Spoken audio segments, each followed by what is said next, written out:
सच्चे मुर्शिद कामिल दाता रहबर, जिन्होंने आपसी भाईचारा, प्यार मोहब्बत के सही मायने जीवों को समझाए। चाहे उसमें गर्ज हो, स्वार्थ हो, वो प्यार होता है। सतगुरु मौला ने बताया, सच्चे प्यार में गर्ज नहीं होती, वो बेगर्जी होता है। निस्वार्थ भावना से,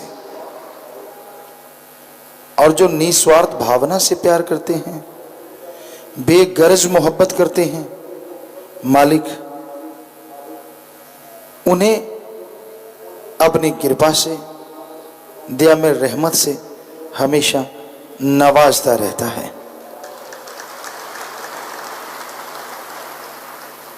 आपके अंदर कोई गम है, कोई दुख है, कोई परेशानी, कोई टेंशन है, उसका एकमात्र उपाय मालिक का नाम है। संत पीर फकीर वचन करते हैं, जीव उसे मान ले, जिंदगी में दुख नहीं आता और मौत जैसे भयानक कर्म बदल जाया करते हैं। हम यूं ही रोज नहीं पुकारते रहते, हाथ जोड़ जोड़, हमेशा हाथ जोड़ के प्रार्थना करते हैं कि शायद ऐसा करने से मालिक के मुरीदों के, शिष्यों के अंदर ये बात ख्याल में रहे कि भाई हमें इतना कहा जा रहा है, हम अमल करें। अगर अमल करो, जिंदगी में गम, दुख, दर्द, चिंता, परेशानी शायद कभी ना आए। चलती का नाम गाड़ी वाली बात है, कुछ पता नहीं चलता। इंसान वचन मान ले, खुशियां हैं, नहीं मानता। कई बार जिंदगी तो वैसे चलती रहती है, पर क्या पता अचानक कब क्या हो जाए। इसलिए ये जरूरी है कि आप वचनों को फॉलो करो। सच्चे दाता रहबर शास्त्राम जी महाराज ने जो बताया कि ये बुराइयां हैं उन्हें छोड़ दो, और जो बताया कि अच्छाई है उनको अपना लो। बुराई छोड़ के अच्छाई को अपनाना ये कोई गुनाह नहीं है। तो अपने अंदर की तमाम बुराइयों को आप दूर करें। अंतःकरण में जो बुरी चीजें आपके घूम रही हैं, बुरे विचार आपके अंदर जो चल रहे हैं, उन सब से फ्रीडम चाहिए, आजादी चाहिए, और उसके लिए चाहिए आत्मबल। अगर आपके अंदर आत्मबल है, आत्मविश्वास है, तो आपकी बुराइयां आपसे दूर होंगी।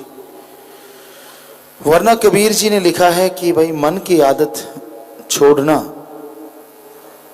कोई छोटी मोटी बात नहीं है। मना रे तेरी आदत ने, कोई बदलेगा हरि जन सूर। चोर जुआरी क्या बदलेंगे तो माया के मजद, जो माया में मजबूर हैं। जिनका काम सारा दिन माया का चक्कर, इतने ले ले, इतने ले लिए। छोटा आदमी सैकड़ों तक, बड़ा हजार, उससे बड़ा लाख। जो बहुत बड़े हैं वो करोड़ों से बिना बात नहीं करते। उतना है तो ठीक है, वरना नहीं। यहीं तक यारी दोस्ती मित्रता है। आज घोर कलयुग में कोई ये नहीं देखता कि आप क्या काम करते हैं, कोई ये नहीं देखता कि आपके कर्म कैसे हैं। आज माया का पसारा इसमें उलझ जाता है, मालिक से दूर हो जाता है। दूसरी नेगेटिव पावर मन है, इंसान को सब्ज बाग दिखाता है। आदमी गुनाह करता है, पाप करता है, वचन तोड़ता है, बड़े सब्ज बाग दिखाता है, लगा रहता है ये होगा फिर वो होगा, बड़े मजे आ रहे हैं, बड़ी खुशियां मिल रही हैं। और जब काल की मार पड़ती है, आदमी बिलबिलाता रह जाता है, फिर कुछ नहीं होता। आयु बीती जात है, हरि से कियो न हेत, फिर पछताए होत क्या, जब चिड़िया चुग गई खेत। फिर कोई फायदा नहीं होता। वो आप पे गाज गिरे उससे पहले पहले संभल जाओ। बुरे कर्म छोड़ दो, बुराइयों से तौबा कर लो। तो संतों के वचन मानने चाहिए। मर्जी आपकी है, आप मर्जी के मालिक हैं। और जो मालिक की राह पे चलते हैं तो समय तो एक दिन आना है, ये संसार छोड़ के जाना है, ये तो लाजमी है, इसमें कोई दो राय नहीं। चाहे आप बच्चा हैं, बड़े हैं, बुजुर्ग, जवान, अधेड़, एक न एक दिन तो जाना होता है, ये तो निश्चित है। और सत्संगी बन गए इसका मतलब ये नहीं है कि आपका वो कर्म बदल जाएगा, मौत का कर्म तो आके रहना है। लेकिन 100% ये सच है, बाकी आत्माओं को नरक के रास्तों में यहाँ कट कट के गिरती हैं, उनका सूक्ष्म शरीर या कारण शरीर बुरा हाल हो जाता है, बेहद कष्ट तसीहे सहती हैं, कटने के बाद भी उनमें जान होती है, और जो भी अंग उनका दर्द करता है वो उसे खुद को एहसास होता रहता है। पर जो सत्संगी अगर शरीर छोड़ते हैं, मालिक के प्यारे सेवादार, तो मालिक उन्हें अपनी गोद में बिठा के निज धाम सचखंड सतलोक अनामी में बहुत ऊंचा रुतबा देता है, बहुत ऊंचा ओहदा देता है। और जब वो इस दुनिया से जाते हैं, अकेले नहीं जाते, एक पता नहीं सैकड़ों को या कितनी अपनी पिछली पीढ़ियों को अपने साथ लेके निज धाम जाता है। और सारे देवी देवता, सारे रूहानी मंडल के जीव खड़े होके जय जयकार, और काल भी नमस्कार करता है कि भाई धन्य ये रूह जो मेरे चंगुल में नहीं फंसी, मालिक का नाम लेके खुद ही नहीं जा रही, अपनी कितनी पिछली पीढ़ियों को भी साथ लेके निज धाम जा रही है। यहां जरूर दुख दर्द होता है, बड़ा दर्द होता है, एहसास होता है कि हाय ये क्यों ऐसा हो, क्यों वैसा क्यों। लेकिन वहां उन आत्माओं की इतनी बुलंदी होती है, इतनी बुलंदी होती है, जो मालिक की सेवा में, मालिक की भक्ति में, मालिक की याद में चलते चलते शरीर छोड़ते हैं, कि वहां चारों तरफ उनका नाम जय जयकार गूंजता है। वो पीढ़ियां जिन्होंने कभी नाम नहीं जपा होता, वो पीढ़ियां जो गुजर गई बुरे बुरे कर्म करके, वो सिर्फ उनकी वजह से आवागमन से आजाद हो जाती है। ये बहुत बड़ी बात होती है, छोटी मोटी बात नहीं। तो सतगुरु मौला ने ऐसी ताकत बख्शी, ऐसी शक्ति बख्शी, नाम दिया जो हर जख्म को भर सकता है, और कोई तरीका नहीं होता। आदमी को जरा सा जख्म लगे, बहुत मुश्किल और बहुत बड़ा जख्म तो कहना ही क्या, लेकिन सतगुरु ने एक प्यार और नाम ऐसी शक्ति बख्शी है जो पहाड़ जैसे कर्म को कंकर में, पहाड़ जैसे जख्म को रत्ती भर में बदल देता है, और लगातार सेवा सिमरन से वो सारी चीज पे लेप हो जाता है, बुराई का खात्मा हो जाता है। तो सदगुरु मौला के इस जन्म महीने में, अवतार माह में, अपनी तमाम बुराइयों को छोड़ने के लिए दृढ़ता से प्रण करो, बुराइयों को छोड़ो, ताकि मालिक की खुशियां आपको नसीब हों, उसकी दया में रहमत के आप काबिल बने, और अंत्य करने की सफाई हो, और अंदर बाहर खुशियों से आप माला माल हो।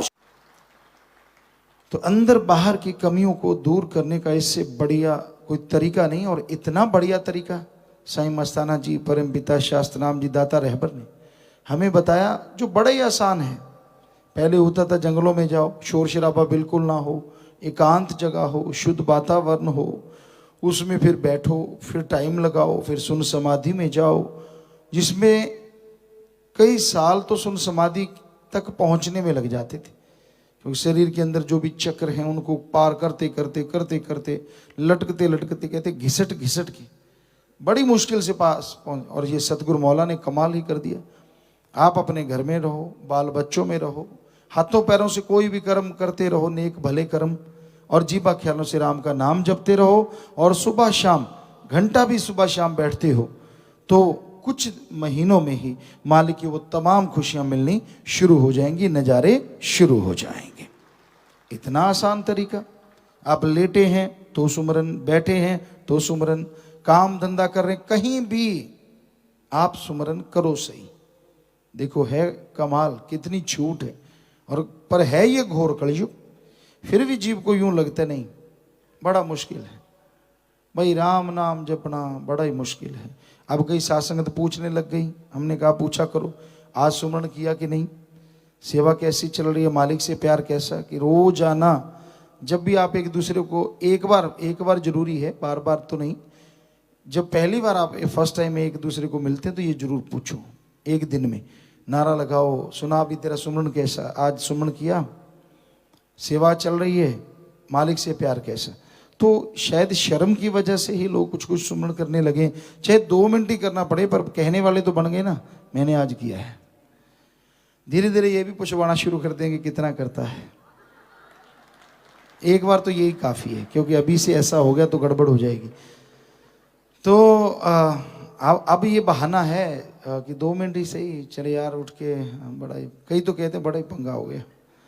अब उठते ही अब वो टकरेगा, वो टकरेगी, वो मिलेगी, वो मिलेगा, उसने तो छोड़ना नहीं, वो तो पूछेगा यार, शर्म आएगी, कर ले, मना कर ले थोड़ा सा। चलो जैसे तैसे सुमन करने तो लगे, और उसका फायदा आपको ही मिलना है, चाहे 100% लिखवा लो, मिलेगा फायदा आपको, क्योंकि जो सुमन करेगा झोली तो उसी की भरनी है। ਧੰਨ ਧੰਨ ਸਤਿਗੁਰੂ ਤੇਰਾ ਹੀ ਆਸਰਾ। ਗੁਰੂ ਜੀ ਦੀ ਪਿਆਰੀ ਸੰਗਤ ਨੂੰ ਨਿਵੇਦਨ ਕੀਤਾ ਜਾਂਦਾ ਹੈ ਕਿ ਹਰ ਰੋਜ਼ ਸਤਸੰਗ ਸੁਣਨ ਦੇ ਲਈ ਸਾਡੇ ਚੈਨਲ ਡੇਰਾ ਸੱਚਾ ਸੌਦਾ ਨੂੰ ਸਬਸਕ੍ਰਾਈਬ ਕਰ ਲੈਣਾ ਜੀ।